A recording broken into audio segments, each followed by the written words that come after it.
I started kickboxing when I was 7, and I always liked the fighting sports, and martial arts was the biggest up-and-coming, most brutal event there was.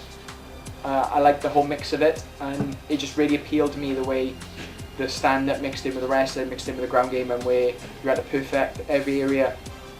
And at the time I was doing freestyle kickboxing and traditional jiu-jitsu, so it was something that sort of represented everything I liked in the sport, and it's just been a goal of mine since I was about 10.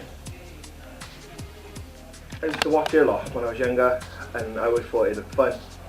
Did a bit of boxing, a bit of karate when I was like really young, but just fell more in love with rugby and football. Then found out my cousin did what I was watching on fight, like all the MMA stuff.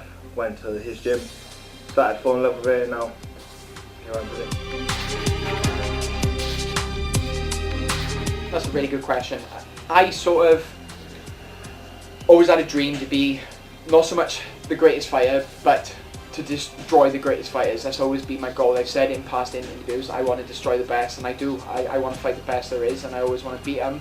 And I think that when I fight higher level opponents, it pulls at a better level of me, so I want to show how good I can really be, and show how I dominate boys who are supposed to be top of the game, and one day leave a reputation for smashing the best.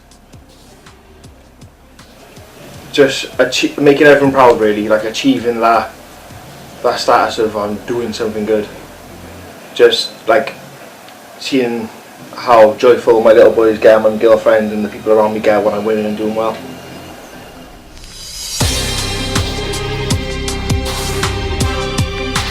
Khalid gets the best of me Baller. every time.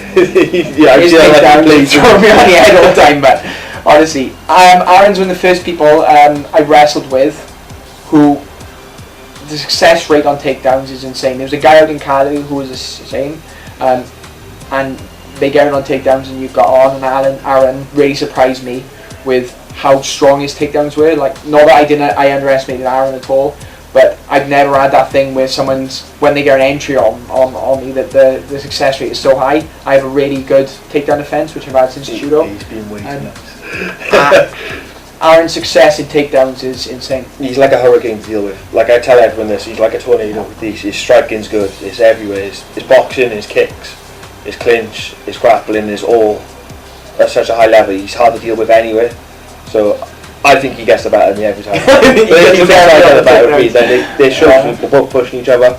Yeah, definitely. It's one of the best sparring I've had in a long time, especially strength-wise. That every time, like I said, I'm trying to defend his takedowns, I'm trying to pressure him in the cage.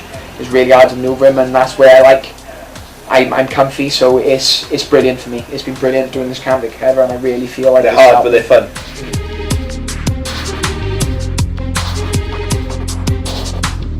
Wales is a closed country. We're a small nation, and there's not a massive population of gyms who do MMA, even though it's up and coming, who take it seriously and they're focused on MMA in Wales. So we all help each other. Like, I've been lucky enough to be invited down to do my camp with Aaron and Ben and all.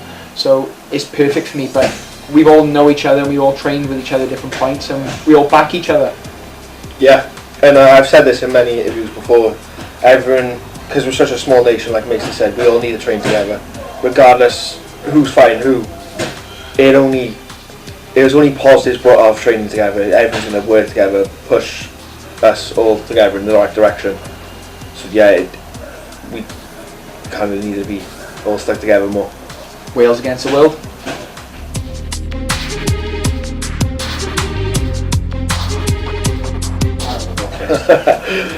If I ever got injured to the point where I couldn't fight or train, I'd probably I've always said this to my missus, I'll probably become a firefighter.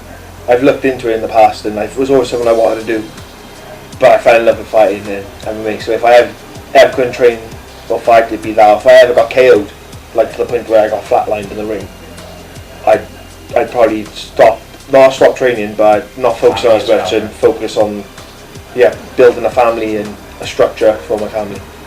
Obviously, Aaron's got a family behind him. He's got his own kids and stuff. So I'm quite selfish in my regard. My girlfriend knows this, that I can put myself sort of first. Not that I don't put my girlfriend first, but I can put myself more at risk. Obviously, that I don't worry so much about that. But yeah, my exit plan's always been to sort of build up my public image as much as possible, and maybe start a few businesses. My dad and my brother's really good businessmen, and they've really built a base going forwards. So I'm really excited to get some funds behind me and really start to put some money away, so that one day I can enjoy the life, and rather than finishing after the fight on smaller shows and stuff, and sort of start to do the losing streak, that when I'm ready I can pull my parachute and build a good lifestyle for me and my family. I mean, that's the goal for all of us. We want to get money. It's not so much, like, all of us love fighting, and I fought for free for many years, and I love to fight for free, but it would be nice one day to be able to get a nice car, a nice house, and not have to ever work again or worry about money, and be able to support my kids. Like, fighting's all fun, but money makes it all go wrong, really, don't it? Money is power.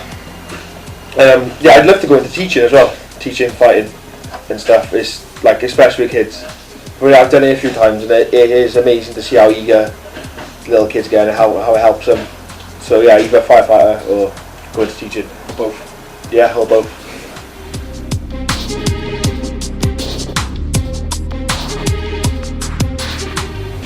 It's on the right, can't argue with that. You've got Brett, John, Jack all in the UFC. Me. Soon to be in the UFC, Mason and Jack Shaw, obviously.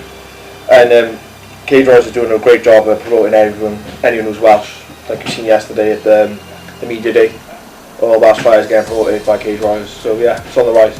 We've got an awesome following.